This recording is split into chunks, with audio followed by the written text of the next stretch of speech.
Welcome back किया फिर आप सबको शामिल करता हूँ इस प्लेटफॉर्म पर पाकिस्तान वर्सेस इंडिया ग्रुप 4 का सुपर 4 स्टेज का जो मैच खेला गया हम उस पर बात करेंगे और जो ये सेकंड मैच है सुपर 4 स्टेज का यहाँ पर हम सिर्फ मैच के हवाले से बात करेंगे। पाकिस्तान जो फर्स्ट थी जो पाकिस्तानी चीजें थी उसकी हमने पहले डिटेल में डिस्कशन कर ली है, उसको डिस्कस नहीं करेंगे। पाकिस्तान ने यहाँ पहले बैटिंग की 171 रन पाकिस्तान ने स्कोर बोर्ड पर लगा है। पाकिस्तान की तरफ से एक रिलेटिवली बेहतर बैटिंग परफॉर्मेंस थी through out the Asia cup. हम देख रहे हैं कि पाकिस्तान की तरफ से ये बेस्ट बैटिंग परफॉर्मेंस थी उनकी तरफ से। और कंपेयर करें अगर इंडिया वाले मैच से जो ग्रुप स्टेज का था उससे तो ये बहुत ज्यादा इंप्रूव थी, जहां पर हम सिर्फ 127 128 रन मैनेज कर पाए थे, यहाँ पर हम 171 रन मैनेज कर पाए। यहाँ पर हमने टीम में कुछ तब्दीलियां की थी और कुछ बैटिंग ऑर्डर में तब्दीलियां की थी। फखर जमान ने यहाँ पर ओपन किया था। हम एक स्टेज पर अगर हम बात करें तो चले पहले ओवरव्यू दे देता हूँ मैच को, फिर हम इन चीजों पे आते हैं।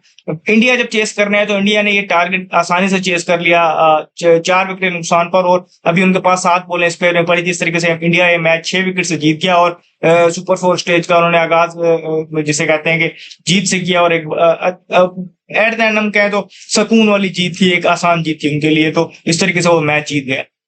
अब यहाँ पर एनालिसिस की तरफ आते हैं। अब यहाँ पर देखें तो पाकिस्तान का अच्छा आगाज रहा, एक कंट्रोवर्शियल डिसीजन था फखर जमान का, लेकिन उसके बावजूद भी हमने कैपिटलाइज किया। पावर प्ले में हमने 55 रन स्कोर किए और ये पाकिस्तान की तरफ से हाईएस्ट स्कोर है अगर हम बात करें इस सीजन इस एशिया कप में। पावर प्ले के स्कोर के हवाले से देखा जाए तो हाईएस्ट स्कोर था। उसके बाद अगर हम 10वें ओवर के मार तक जाए तो वहां पर हम 90+ रन पर थे और हमारी एक विकेट गिरी हुई थी। लेकिन उसके बाद हम देखते हैं कि आगे जो फेज हम खेलते हैं वो इतना बुरा खेलते हैं और इतना जिसे कहते हैं नेगेटिव तरीके से खेलते हैं और बिल्कुल शैल में चले जाते हैं। और वहां पर हमारी कुछ डिसीजन मेकिंग ऐसी थी, ब्रेन फेड मूवमेंट से कुछ हमारी तरफ से। उसके बाद हमने देखा कि हम सिर्फ 171 रन मैनेज कर पाए, वो भी कर्टसी एक जो आखिर में सर्च दिखाई है मैं आके वहां पर फहीम अशरफ ने, वरना हम वहां पर उससे भी बिलो पार पे रहने लगे थे। लेकिन वो जो जिस तरह मैंने कहा कि 10वें ओवर तक हम एक अच्छे मोमेंटम को लेकर चल रहे थे, लेकिन वहां पर साइम अयूब आउट हुए तो उसके बाद जो चेंज की थी पाकिस्तान ने, हुसैन तलत को लेके आए। हुसैन तलत, फिर आप वहां पर उसके बाद मोहम्मद नवाज को देखें, फिर आप वहां पर आगा सलमान को देखें। इन्होंने उस मोमेंटम को कैरी फॉरवर्ड नहीं किया बल्कि मोमेंटम लूज करवाया और पाकिस्तान वहां पर जिसे कहते हैं कि कंफर्टेबल लग रहा था कि 190 और अबव के स्कोर को देख रहा था, लेकिन वहां पर वो मोमेंटम लूज हुआ। और जिस तरीके से उन्होंने शेल में जाके खेला कि जहां पर हमने देखा कि हुसैन तलत लेस देन 100 के स्ट्राइक रेट पे वो खेले और वो आउट भी हो गए। जहां पर एक आध ओवर आप ठीक है कहते हैं कि इतने से बाद खेल रहे हैं आप आके लेके, उसके बाद फिर आपको उस पर बिल्ड करना पड़ता है, लेकिन वो नहीं कर पाए। मोहम्मद नवाज भी सिमिलरली बहुत लेट ले गए, सिर्फ एक आध बाउंड्री वो स्कोर कर सके। आगा सलमान की अगर हम बात करें तो वो भी इसी हवाले से। तो ये जो मोमेंटम हमने लूज किया एक स्टेज पर, हमने कुछ 40 के अराउंड बॉल्स खेली हुई थी और वहां पर 40 बॉल्स तक बाउंड्री नहीं आई थी। तो ये भी आप देखें कि उसी चीज में आता है ये मोमेंटम जो लूज करने वाली बात है। आखिर वाला सर्ज अगर आप फहीम अशरफ का निकाल दें तो वहां पर आपको नजर आ रहा था कि हम 150 भी एक टाइम पर लग रहा था शायद हम ना कर पाए। इतने अच्छे स्टार्ट के बाद इतने अच्छे जो हमने प्लेटफॉर्म दिया था उसके बाद हमने उसको लूज किया। अभी आपके इस एशिया कप में जो भी कहें, लेकिन आपकी तरफ से ज्यादा अच्छी स्ट्राइकिंग की हुई थी शाहीन शाह अफरीदी ने, वो भी यूटिलाइज नहीं हुए।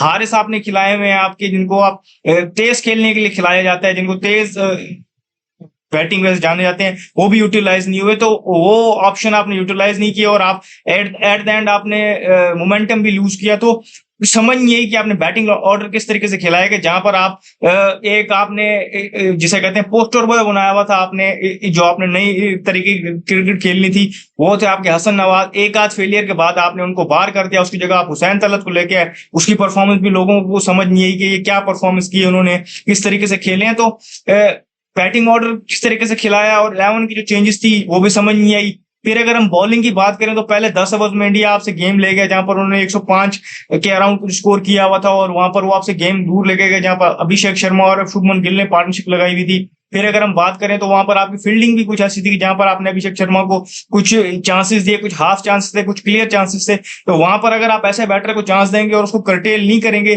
तो आप चले जाएंगे बैकफुट पे चले जाएंगे और गेम आपसे दूर चले जाएगी। टोटल भी इतना बड़ा नहीं था। फिर अगर हम देखें तो हमने आपको कंटिन्यूसली यहाँ पर बताया कि पावर प्ले में बॉलिंग ऑप्शन आपके पास नहीं है, आपको एक बॉलिंग ऑप्शन ऐड करना पड़ेगा जो आपको पावर प्ले में बॉलिंग करके दे।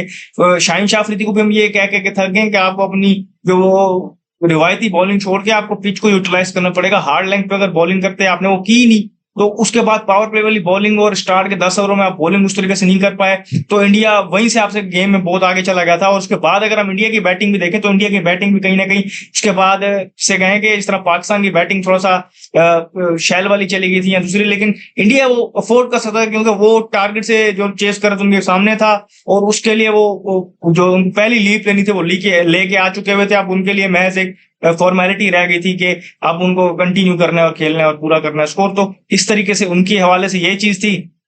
पाकिस्तान के मैंने आपको बताया कि मोमेंटम लूज नहीं कर पाए। पावर प्ले का डिफरेंस दोनों टीम्स का देखें तो 14 रन का बनता है और पाकिस्तान एक विकेट भी ज्यादा गवा चुका था।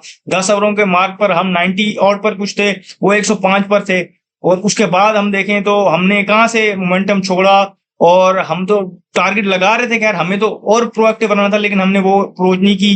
11 भी हमने ठीक नहीं खिलाई, और बैटिंग ऑर्डर जो हमने जिसे कहते हैं कि जिसपे चेंजेस ऐसी की और कंटिन्यूसली करते आ रहे हैं, क्लैरिटी नहीं नजर आ रही, उसकी वजह से हम थोड़ा सा बैक भी चले गए। जहां पर मैंने कहा कि हुसैन तलत, ये मोहम्मद नवाज और आगा सलमान, इन्होंने मोमेंटम लूज किया। वहीं पर साहिबजादा फरहान जिन्होंने बहुत अच्छी इनिंग खेली हुई थी और बड़े अच्छे तरीके से उन्होंने तेज 31-32 बॉलों में उन्होंने 50 किया हुआ था अपना, और बड़े अच्छी बैटिंग कर रहे थे। लेकिन उन्होंने देखा कि उस 50 के बाद आखिरी 11 बॉलें उनकी देखें तो उन्होंने वहां पर 8 स्कोर किए, क्योंकि वो ट्रैक करके हर बॉल को लेग साइड, लॉन्ग ऑन या मिड विकेट की तरफ खेलना चाह रहे थे। एक्स्ट्रा कवर की तरफ नहीं मार पा रहे थे, वहां बाउंड्रीज नहीं कर रहे थे। तो उनको आगे मजीद बेहतरी करने के लिए ये चीज भी देखनी होगी।